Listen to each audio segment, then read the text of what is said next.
Arlene, eto na yung sabi natin kanina. Oo, dako na tayo sa ating dahu.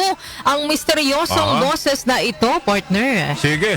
At meron na tayong first caller on the line. Kausapin muna natin si Francisco Maniago ng Marikina City. Good morning! Magandang umaga po.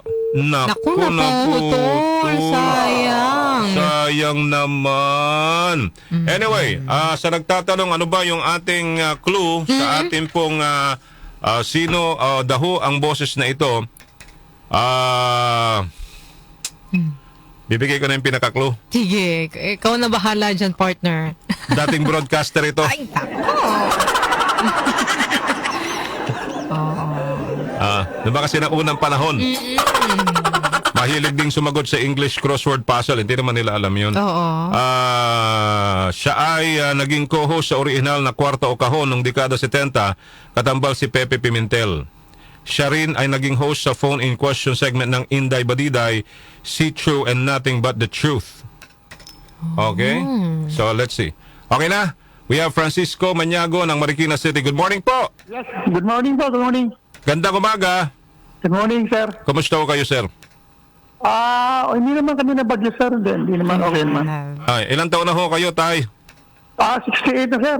68, batang-bata pa. Opo, si nanay, kumusta? Ermat ko, buhay pa, 95. Hindi, yung asawa ho ninyo. 60 years old. 60. Wow! Ilang years ang gap nyo? 8? 8 years. Hindi ko na matandaan, sir. Hindi nyo. 8 years, 8 years. Kumusta? Ang mga anak. Puro professional na, sir. May mga Wow. apo na kayo. Wow, very good. Congratulations sa very successful parents. Okay, sir. Yes, sir. Eto nagbigay na ako ng clue kanina. Pakinggan niyo ho ang boses na ito kung kayo po'y listener ng 774. Okay? Yes, sir. Yes, sir. Alright. Are we ready? Ready. There we go. Nag-iwan sa inyo ng isang magandang gabi. And keep my thoughtful lines always. Be good. If you cannot be good, at least be careful. And to you I say, good night, sweet dreams, and take care, for I care. Bye-bye. Okay. Good night. Yoo-hoo. Yuhu! Okay. Okay, sir. Okay, happy, sir. Kilala niyo na? Hindi ko matandaan, sir. Pero Okay. hulaan ko pa. Siya po ay naging broadcaster din. Yes, sir. Narinig ko na yun. Pero yung pangalan, hindi ko matandaan. Naging host din siya sa agriculture program na Mr. Tilaok. Kung kayo po ay avid listener ng Sige, sir. 774. Ito po yung sagot. Sige, sir. Salamat po. Salamat. Okay. Okay. Hindi nyo alam, ha? Hula po, wala pong hula. Walang hula. Ano bang get try niyo, sir? Ano daw? Ano po? May anong target, sir? Anyway, sir, maraming salamat ka, Maraming salamat, Francisco. Sir Salamat po sa inyo. Francisco. Thank Okay, you. okay. Next caller. Okay. Bibigyan na tayo ng clue dito. Okay. Yung feeling ko yung makakahula dito, partner, yung talagang Listener. Oo, yung sobrang solid listener na siya. Mula noon hanggang ngayon, Oo. yung hindi ka pa pinapanganak, Yun na ay nga. listener na 774. Nag-iiwan sa inyo ng isang magandang gabi. And keep my thoughtful lines always. Be good. If you cannot be good, at least be careful. And to you I say, good night, sweet dreams, and take care, for I care. Bye-bye. Good night. Yoo-hoo! Ulitin natin. Nag-iwan sa inyo ng isang magandang gabi. And keep my thoughtful lines always. Be good. If you cannot be good, at least be Kilala careful. tong mamang to. And to you I say, good night, sweet dreams, and take care, for I care. Bye-bye. Ay, mali Good night. po, Esther Yoo-hoo. Macaraeg. Mali po, Tita Esther Macaraeg. Mali po, sagot ninyo. Okay, sige. Jete Sibog Esteban, mali rin. Anong DJ Mau ka dyan? Oo, DJ Mau daw. Hindi po. Tita Jo Payabas, good morning po sa inyo. Nida Limhoko, Ruben Barrera. Ay, nako, sayang Naku, naman. May ringing Pakichat po ang lang. inyong mga cellphone. Naku Baka po, kayo na po ang Naku, tinatawagan. pakicheck nyo po ang cellphone po ninyo. May tinatawagan ho kami. Nagre-ring lang. Sagutin niyo po. Sayang ito, sayang. Oo, ayan Okay, na. may mga Mukhang sinagot na, partner. May mga manguhula dito. Mm-mm. Sige. sino kaya ang ating susunod na caller. Sa tingin mo? So, yun yung mga clue natin, ano? Broadcaster siya, partner. At naging co-host sa original na Kwarta o Kahon noong dekada 70. Dekada 70, katambal po si Pepe Pimentel. At siya rin po ay naging host sa phone-in question segment ng Inday Badiday, See Truth and Nothing But the Truth. Susan Miranda, may taba ka. O, di ba? Pogi siya, hindi masyado. Magandang boses niya. Ganun naman dati mga... Wag ganon. Bakit naman nag-react ka? Wag nyo kaming ginaganyan, kaming mga galing sa old school, yung mga medyo lumang mga broadcaster. Alam namin sa sarili namin na hindi kami kagandahang lalaki. Pero maganda ang boses ninyo. Pero kung boses lang, Oo, walang makakatalo hindi sa kayo inyo. mananalo sa amin. Maniwala. Gusto nyo, kantahan pa tayo. Ikaw, Jackie, nangaano ka na ha? Oh, kung papipiliin ka daw, kung i-rewind daw ang buhay mo, anong gusto mo? Pogi o magandang boses? Magandang boses. Ayun, yun naman pala eh. Hindi, totoo yun. Magandang boses. Ayoko maging pogi. Oh, mahirap maging pogi, no? Mahirap. Oo. Mahirap maging pogi. Ay, nako Di po. totoo lang. Pag pipiliin mo, paano, sandali paano, may nagtatanong dito, gusto rin sumali. Paano ang CP number, ite-text daw? Oo, siyempre. Oo, yung text line po natin, 0929-321-8738. Text po doon yung inyong kumpletong pangalan at address. Alright, Ayan. happy birthday po to Police Colonel Relly Arnedo, District Chief of Staff and Deputy District Director for Operations, Northern Police District. Happy birthday, Colonel. Happy birthday! Relly Arnedo, from your avid fans, Batang San Miguel, retired Police Major General Charles Calima and Police Brigadier General James Brillantes. Maraming salamat, Baboy San Miguel. Malapit ng Pasko, General, Yung San Miguel natin yun. Baka makalimutan mo. Okay, meron na? Meron na ba? Ano raw? Naku. Mamaya alamin natin yung balita. Yung kamera, nakahanda raw maglabasyon ng pondo, okay, para tulungan ang mga distritong labis na naapektuhan ng bagyo. Sige po, sana Alamin po. natin ang detalye ng balita niyan maya-maya Kailangan ho lang. natin yan, yung tulong na yan. At sana this time around, wala mo nang... Kung tumulong man sila, wag nyo ng politika. Itong mga, minsan kasi netizens ang namumulitik eh.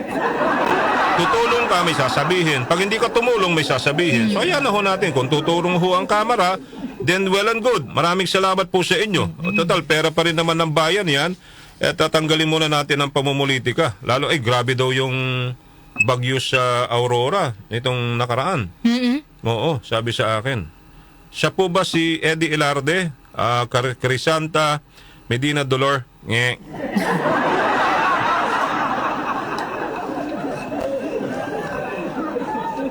Okay. Yes, ang ganda. Ay, Carmen Corneto Pil, may tama ka. Nako, sayang. Sana nag-message Sumali ka. kasi kayo. Mag-text kayo sa Oo. 0929-321-8738. Mag-text kayo. Kasi kung nagko-comment lang kayo sa aming Facebook Live, nagpe-personal message kayo, hindi po wala. kayo makakasali. Hindi kayo makakasali. Doon lang talaga tayo sa ating text line. Walang personalan dito, trabaho lang. Pangalan at address. Para fair po tayo. Pangalan at address ang i-text nyo sa 0929-321-8738. Sige, nandiyan na ba si Grace? Habang nag-aantay, sige, may mga tinatawagan ko kami, ringing lang eh. Pero Yan ang habang problem. naghahantay tayo, partner, ito, Sige. may abiso lang ang Toll Regulatory Board. Ano yun? Inaprobahan na po ng TRB ang ikalawang round ng pagtaas ng toll sa Subic-Clark-Tarlac Expressway o SCTEX na magsisimula na bukas November 19. Ayon po sa TRB, magkakaroon ng karagdagang 64 centavos bawat kilometro para sa Class 1 vehicles, 1.29 pesos naman bawat kilometro para sa Class 2 at 1 peso and 93 centavos bawat kilometro para sa Class 3 vehicles. Ito po ay bahagi ng mga naaprobahang periodic adjustments ng SCTEX na dapat bayaran sa 2021 at 2023 kung saan una lang ipinagpaliban at hinati sa 3 tranches na kukolektahin sa loob ng 3 taon. Ano ibig mo sabihin, nagtaas na naman? Oo. Simula Ito na- bukas magtataas na naman ang toll sa SCTEX. SCTEX? Aprobado na po ng Grabe TRB. naman yan. Parang ang hirap ng umuwi ngayon. Alam mo, dati kasi dati ang bayad mo lang sa toll. Alam ba, uuwi kami ng Pangasinan, Nasa mga, siguro kasama na yung SCTEX, T-Plex, tsaka ang NLEX,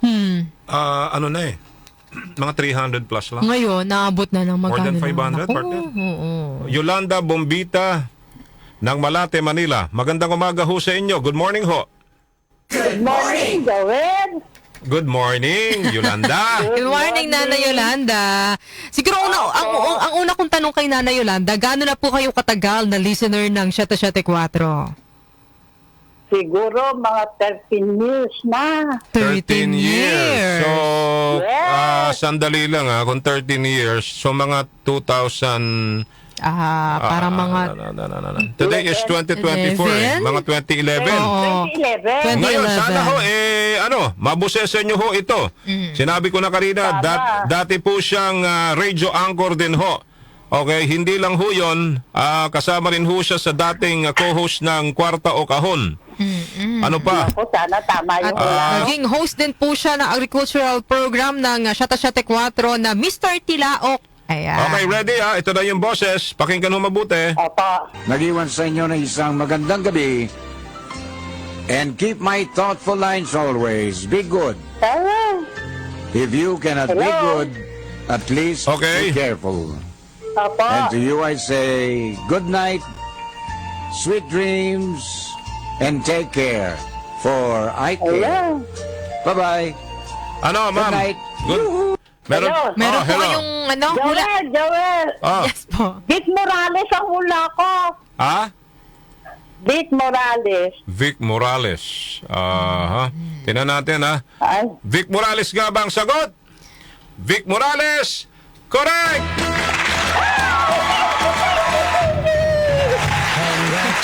Congratulations po. Congratulations, Nana Yolanda.